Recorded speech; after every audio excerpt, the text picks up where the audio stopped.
आप सभी लोगों को राम राम। आज का सेटअप आपको थोड़ा थोड़ा बदला हुआ लग रहा होगा। असल में मैं आज अपने ऑफिस में नहीं हूँ और ना ही अपने होम टाउन में हूँ, थोड़ा बाहर आया हुआ हूँ। तो वहीं पर मैंने पूरा कंटेंट इकट्ठा किया और आप लोगों के लिए शूट कर रहा हूँ, और शूट भी मैं अपने दोस्त के कैमरे से ही कर रहा हूँ। तो न्यूज़ पर आते हैं।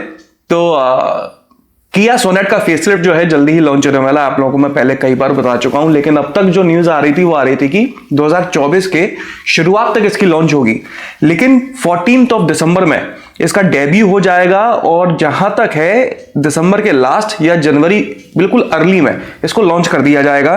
खबरों की माने तो इस गाड़ी में एडास मिलने वाला है। ये सेगमेंट की दूसरी गाड़ी होगी जिसमें आपको एडास देखने को मिलेगा। और जिस तरह से 6 एयरबैग्स बांटे जा रहे हैं हर जगह पे, हर किसी गाड़ी के साथ में, उसी तरह से इस गाड़ी में भी आपको 6 एयरबैग्स और दुनिया भर के सेफ्टी फीचर्स स्टैंडर्ड मिल सकते हैं। स्कोडा कुशैक और स्लाविया का एलिगेंस एडिशन जो है उसे लॉन्च कर दिया गया है। कुशैक का मिलता है 18.31 लाख रुपीस से शुरू होकर 19.51 लाख रुपीस का, और स्लाविया का मिलता है 17.52 लाख रुपीस से शुरू होकर 18.92 लाख रुपीस का। एलिगेंस एडिशन मतलब कि एक ब्लैक एडिशन है, बाहर और अंदर दोनों जगह आपको ब्लैक थीम बिल्कुल मिलता है। तो दूसरी कंपनीज जो क्लियरली ब्लैक बोलती हैं, इन्होंने एलिगेंस बोल दिया है। Toyota Hilux pickup truck India में अवेलेबल है, वो आप जानते ही हो। इसी का एक नया एडिशन चैंप, इसका ग्लोबल डेब्यू किया गया है ग्लोबली।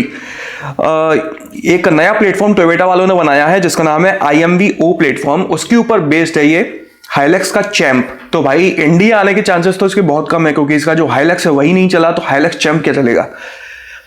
क्रेटा लॉन्च होने वाली है, लगभग हर किसी को पता है कि 2024 में क्रेटा का जो फेसलिफ्ट है वो लॉन्च होने वाला है। और वो कैसा होगा, उसमें क्या क्या नया मिलेगा, हर किसी को रटा हुआ है। लेकिन क्रेटा 2025 तक आपको इलेक्ट्रिक में भी देखने को मिलेगी, और उसकी टेस्टिंग भी चालू हो गई है। और उसकी सबसे बड़ी अपडेट यह है कि क्रेटा इलेक्ट्रिक और क्रेटा का जो नॉर्मल पेट्रोल डीजल इंजन वाला वेरिएंट होगा, उसका जो फ्रंट प्रोफाइल होगा ना, वो डिफरेंट होगा। इसका एकदम शार्प होगा क्रेटा इलेक्ट्रिक का, जबकि क्रेटा जो आइस इंजन है उसका ऐसा नहीं होगा। भाई अगर आप एक नई गाड़ी खरीदना चाह रहे हो तो कोशिश करो कि दिसंबर में ही खरीद लो।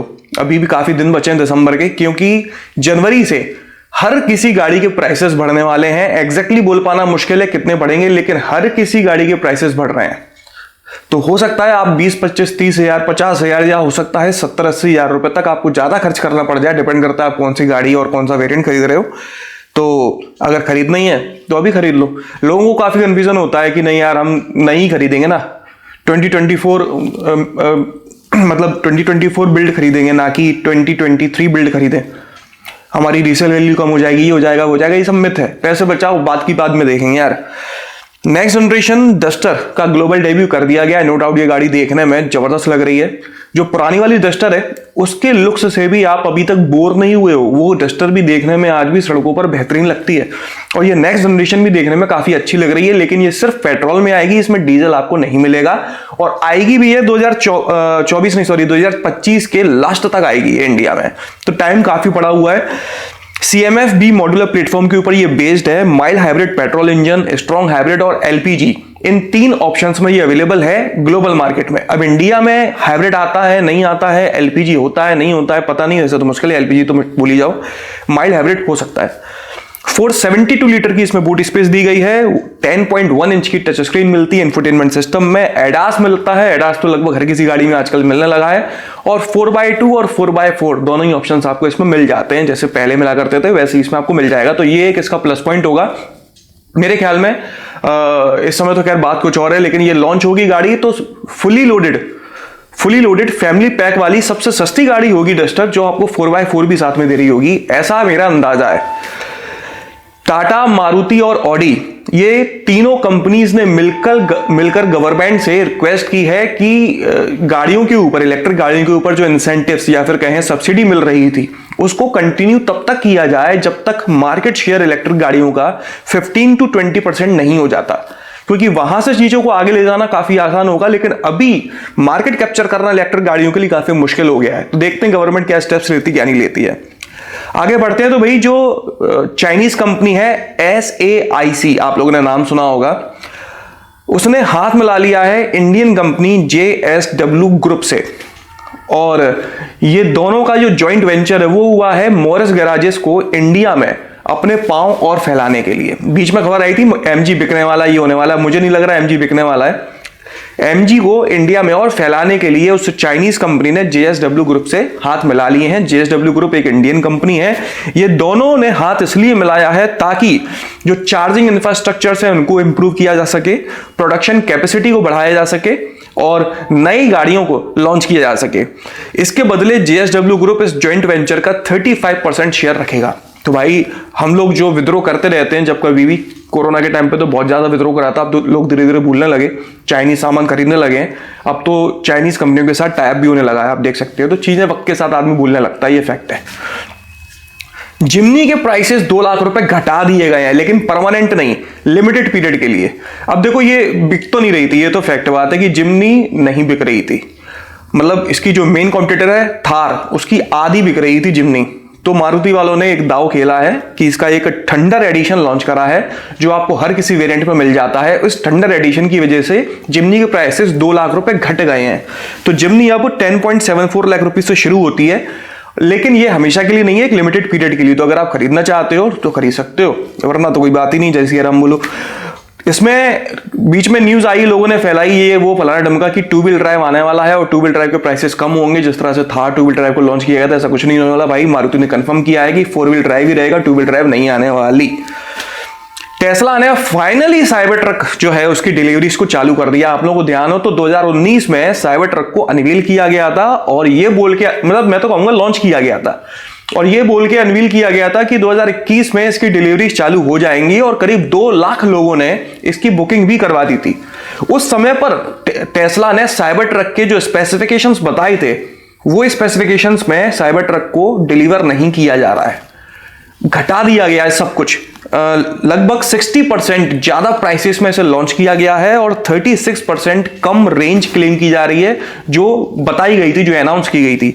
अगर मैं कुछ थोड़ा बहुत हिसाब किताब बताऊं ना, तो 2019 में जो बेस वेरिएंट है वो इस गाड़ी का 33.25 लाख रुपीस का मिल जाना चाहिए था। उस समय पे अनाउंस किया था टेस्ला ने कि बेस वेरिएंट 33 मतलब 33 लाख रुपए के लगभग मिल जाएगा, लेकिन जो लॉन्च किया गया है उसे लॉन्च किया गया है 50.83 लाख रुपीस में। जो गाड़ी 33 लाख से शुरू होने वाली थी 2021 में, वो 2023 में 50 लाख से शुरू हो रही है। ठीक है, इसी तरह से मिड वेरिएंट जो है उसमें सबसे बड़ा हाइक देखने को मिला है। मिड वेरिएंट इसका आपको 41.59 लाख रुपीस का मिलने वाला था, जो टेस्ला ने बताया था। मैं अपने मन से नहीं बता रहा हूं, ना ये एक्सपेक्टेड प्राइसेस हैं, टेस्ला ने खुद अनाउंस करे थे। लेकिन इसको लॉन्च किया गया है 66.66 लाख रुपीस में। मतलब आप सोच रहे हो 42 लाख रुपए में जो आपको गाड़ी मिलने वाली थी, 2 साल के डिफरेंस से उसे 67 लाख रुपए में लॉन्च किया गया है। इसी तरह से इसका टॉप मॉडल जो है वो 58.26 लाख रुपीस का मिल जाता है, जो आपको कम का मिलने वाला था। प्राइसेस बढ़ा दिए, महंगाई हो गई है, जो भी हुआ कारण ठीक है, लेकिन साथ में स्पेसिफिकेशंस भी घटा दिए हैं। जैसे कि पेलोड कैपेसिटी और जो टोइंग कैपेसिटी थी उनको भी घटा दिया गया है। ये उतना पेलोड नहीं कैरी कर सकती इतना बताया गया था, ना ही उतना टो कर सकती है जितना कि बताया गया था। और अगर मैं फैक्ट्स में आऊं रेंज की, तो 3 वेरिएंट्स इसमें बेसिकली हैं। बेस और मिड वेरिएंट का तो रेंज ठीक है, जो बोला था उससे अच्छा है, लेकिन टॉप वेरिएंट में इन्होंने बोला था कि 804 किलोमीटर की रेंज क्लेम की जाएगी, जबकि क्लेम की जा रही है 515 किलोमीटर की। मतलब 300 किलोमीटर का लगभग रेंज कम है। आप सोच सकते हो, मतलब यार टॉप वेरिएंट कोई खरीद रहा है, दिमाग में रखिए कि 800 किलोमीटर की रेंज है, और जब उसके पास गाड़ी आ रही है तो वो बोल रहा है 515 किलोमीटर की रेंज है। ये तो बिल्कुल धोखा हुआ ना साफ साफ। तो एक तो आप गाड़ी इतना लेट दे रहे हो और वो भी आधी अधूरी दे रहे हो और प्राइसेस ज्यादा ले रहे हो, तो चीजें जमी नहीं। इस मामले में मेरी नजरों में टेस्ला हो गया फेल। बाकी देखते हैं क्या कहानी होती है साइबर ट्रक की, इंडिया आएगा नहीं आएगा, पहले टेस्ला आ जाए। हालांकि टेस्ला आ रहा है कंफर्म इंडिया में अगले साल तक, और उम्मीद है कि 2026 तक ये प्रोडक्शन यहाँ इंडिया में ही चालू कर देंगे। उसके बाद साइबर ट्रक इंडिया आता है नहीं आता है। और ऐसा मत सोचना है कि साइबर ट्रक आपको 60 लाख रुपए में इंडिया में मिल जाएगा, ना ना ना। इंडिया में ये ट्रक कम से कम 2 से 2.5 करोड़ का होगा, हो सकता है उससे भी महंगा। ये वहां के प्राइसेस बता रहा हूं मैं, करेंसी कन्वर्ट करके, नहीं तो आपके अंदर लड्डू फूटने लगे, वही पैसे इकट्ठे करो, साइबर ट्रक आ रहा है। सिट्रन वाले नहीं मान रहे भैया, एक और नई गाड़ी लॉन्च कर रहे हैं C3X। ये सेडान है कि एसयूवी है, 3 मिनट तक मैंने खुद घूर के देखा, मुझे समझ में नहीं आई। हो सकता है कूप हो, मुझे नहीं पता है, समझ ही नहीं आ रहा है क्या आइटम। देखेंगे जो भी है बीच का हिसाब किताब। भाई सेल्टॉस में HTX के ऊपर आपको है ना चारों विंडोज में one touch up and down feature मिल रहा था अब तक, लेकिन उस फीचर को अब हटा दिया गया है। अब आपको सिर्फ ड्राइवर विंडो में ये फीचर मिलता है और इसको है ना चुपचाप से हटा दिया गया है, बताया नहीं करा है ऑफिशियली, ये तो बस पता पड़ गई, लीक हो गई। और प्राइसेस जो हैं वो भी थोड़े बढ़ा दिए गए हैं और इसके पीछे शायद रीजन हो सकता है सेमीकंडक्टर चिप की कमी की वजह से, या जो भी, मुझे नहीं पता एग्जैक्ट रीजन, क्योंकि सेमीकंडक्टर चिप की कमी अब उतनी नहीं रह गई जितनी पहले बीच में हो गई थी। लेकिन अभी भी जो टॉप मॉडल है एक्स लाइन का, उसमें ये चारों विंडोज में ये फीचर अभी भी मिल रहा है, बाकी कहीं नहीं मिल रहा। XUV 400 का फेसलिफ्ट जो है उसे वापस से टेस्ट करते हुए देखा गया है, जिसमें आप DRLs देख सकते हो इस गाड़ी की, और 2024 में लास्ट में इसको लॉन्च कर दिया जाएगा। XUV 300 का फेसलिफ्ट भी आने वाला है। KTM 1390 सुपर ड्यूक R को रिवील कर दिया गया है। इसमें 1350 सीसी का इंजन मिलता है जो लगभग 190 bhp की पावर और 145 Nm का टॉर्क जनरेट करता है। एथर 450X अपेक्स को टीज किया गया है। ये एथर का अभी तक का सबसे ज्यादा पावरफुल और क्विकेस्ट स्कूटर होने वाला है। बजाज चेतक अर्बन को लॉन्च किया गया है। 1.15 लाख रुपए से शुरू होकर ये 1.21 लाख रुपए तक के मिल जाता है। चेतक प्रीमियम में एक अपडेट आने वाली है और उस अपडेट के बाद इसमें एक बड़ी बैटरी और ज्यादा रेंज क्लेम की जाएगी, क्योंकि जो अर्बन और प्रीमियम है इनकी रेंज में कोई खासा अंतर नहीं है। सिंपल वाले अपना .1 इलेक्ट्रिक स्कूटर जो है 15 दिसंबर को लॉन्च करने वाले हैं। अगर आप बुक करा देते हो तो जनवरी से इसकी डिलीवरी चालू हो जाएंगी। सिंपल की कहानी मैंने पिछले संडे को आपको बताई थी कि ये लोगों ने बुकिंग्स लेना कैंसिल कर दिया और जो बुक हो गए थे उनकी बुकिंग्स भी कैंसिल कर देना शुरू कर दी। उसके पीछे के अंदर रीजन बताया था कि फ्रॉड हो रहा है, कुछ शहरों में बुकिंग्स के नाम पे फ्रॉड हो रहा है, इसलिए हम कुछ शहरों में ली गई बुकिंग्स को कैंसिल कर रहे हैं। उसके पीछे का रीजन मुझे नहीं पता। और सितंबर के बाद सिंपल वालों ने एक सिंगल इलेक्ट्रिक स्कूटर डिलीवरी भी नहीं कराया, तो कुछ तो रट्टा चल रहा है पिछले बारे में। तो भैया पता नहीं क्या हिसाब है क्या नहीं है, पर 15 दिसंबर को लॉन्च है, देखते हैं। तो न्यूज तो इस हफ्ते की बस इतनी ही थी। बाकी अगर आपको अपनी गाड़ी के लिए टू व्हीलर हो या फोर व्हीलर कोई सस्ती और अच्छी एसेसरी खरीदनी है तो इस वीडियो के डिस्क्रिप्शन में सारी जानकारी दे रखी है, आप वहां पर जाकर देख सकते हो। क्लिक करो, आइटम पसंद आए तो खरीदो, नहीं आए तो कोई बात नहीं, दूसरा खरीद लेना। बाकी इस वीडियो में तो इतना ही। आपका दिन शुभ रहे। धन्यवाद।